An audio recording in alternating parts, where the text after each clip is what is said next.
Yes, actually, we've reached the most fun part after modeling, friends. Enscape's own menu. Enscape is truly a very easy, very dynamic render engine and very, very fun, friends. I want to say that from the start. Look, now, this is Enscape's menu. When you install Enscape, this will appear in front of you, friends. I will also provide the Enscape version 4.2 in the file, and you can install and use it.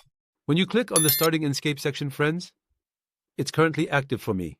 This part will appear. Look, this is how our work looks. Look, there are active parts in the work. There are these parts that we previously took from the file. For example, the brightness of the light coming with this model, and the lens flare effect coming towards our eyes. I want to talk about them. Look, we have lights here, friends. Lights have also been used here in the interior, as you can see. I will show them as well. They are already very simple types of lights, friends. Look, when this screen rotates, there is a lens flare effect. It bothers me. It's an effect I never liked, an effect coming from the sun. When you enter the visual settings section over there, friends, and reset the lens flare part from the image section, but like this, you reset it, friends, it will no longer be visible. Look, it's no longer visible. It became a simple, beautiful image. Now we have a situation here. Our entire situation revolves around this, friends. It revolves around the eye icon. Look, visual settings.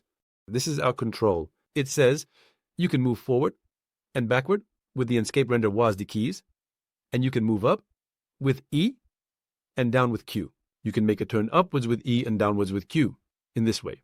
With Orbit, you can only make these rotations, friends.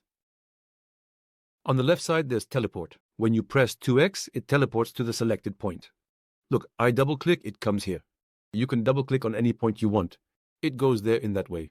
Or, for example, I want to come here. I came here with a click, for example. This is the process in this way. Now, what do I need to learn here? What do I need to do to get a quality render, friends? Now look, when I normally press the settings section and come to the sky section, it appears as white ground, meaning a white background. Having a white background reflects as white in our work, friends. From here in the rotation section, look, I can rotate this, but it's not active right now. When you press the backside again, you can ensure it remains as a white background. This is only used in product renders, friends.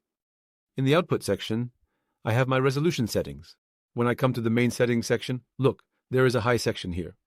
My current render quality is set to high, meaning high quality. When I switch it to ultra, the light and other systems will reach a higher quality, friends. Therefore, for now, I am not adjusting these values much.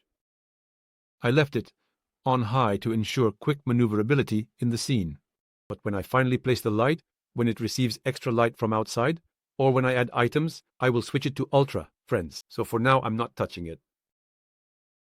We have some important settings here. Look, it says auto exposure. The auto exposure feature, see when I disable auto exposure, the content became dark. Why? Because when I click on auto exposure, it brightens the scene. In other words, it illuminates the dark areas. Proportionally.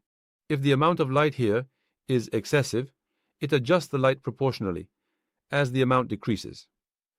There is a feature in Enscape, friends. The areas where the camera sees the light become more impressive. So, look, normally, I am not looking at this light. When I show it like this, I can only capture the part coming from the light. But when I turn the camera towards the light, for example, look like this, you can see that this part is illuminated more proportionally when I look at these lights. Where you hold the camera is really important for Enscape. Enscape has such a lighting system. That's why, when we illuminate the scene proportionally and render it, we will get perfect results. From this style section, you can rotate the scene in various ways. Friends, look, there is a sketch section. This is a new feature. You can take sketch renders. You can create an effect like this in the renders. There are effects in various forms here. In the white section, these friends will now bring the scene back. In the white section, the entire scene being white. In the watercolor section, getting a colorful output, like watercolor, and so on. You can achieve nice results when you play with these. But our goal is not to get realistic renders, friends. That's why the none section is marked. The outline section serves this purpose, friends. Look, now I want to show you that. Let me come to the corner. It determines the shading on the corner and edge lines here, friends. Look, now I will increase this. Did you see it clearly? But the value, between 2 and 5, meaning right now it's at 7, has gone a bit towards a linear value. So values like 2, 3, 4 are sufficient for us because I need to be able to see the value here. When I render, the slight visibility of corners and edges results in a higher quality render. Friends, that's why it's an important value. Of course, while making adjustments, the texture part is also connected to this. So we will see all of them in those parts. Look, settings have been made here. Here. Reflection settings have been made.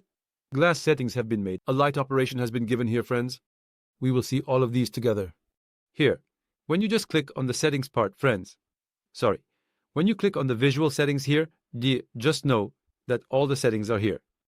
The remaining part is, let me shrink this a bit, friends. Let's shrink this screen a bit. Look, let's do it like this. Let's shrink it like this, like this. Let the screen stay here. From this part, look, when you click on the checkered flag, we adjust the settings of the textures we have selected on the checkered flag.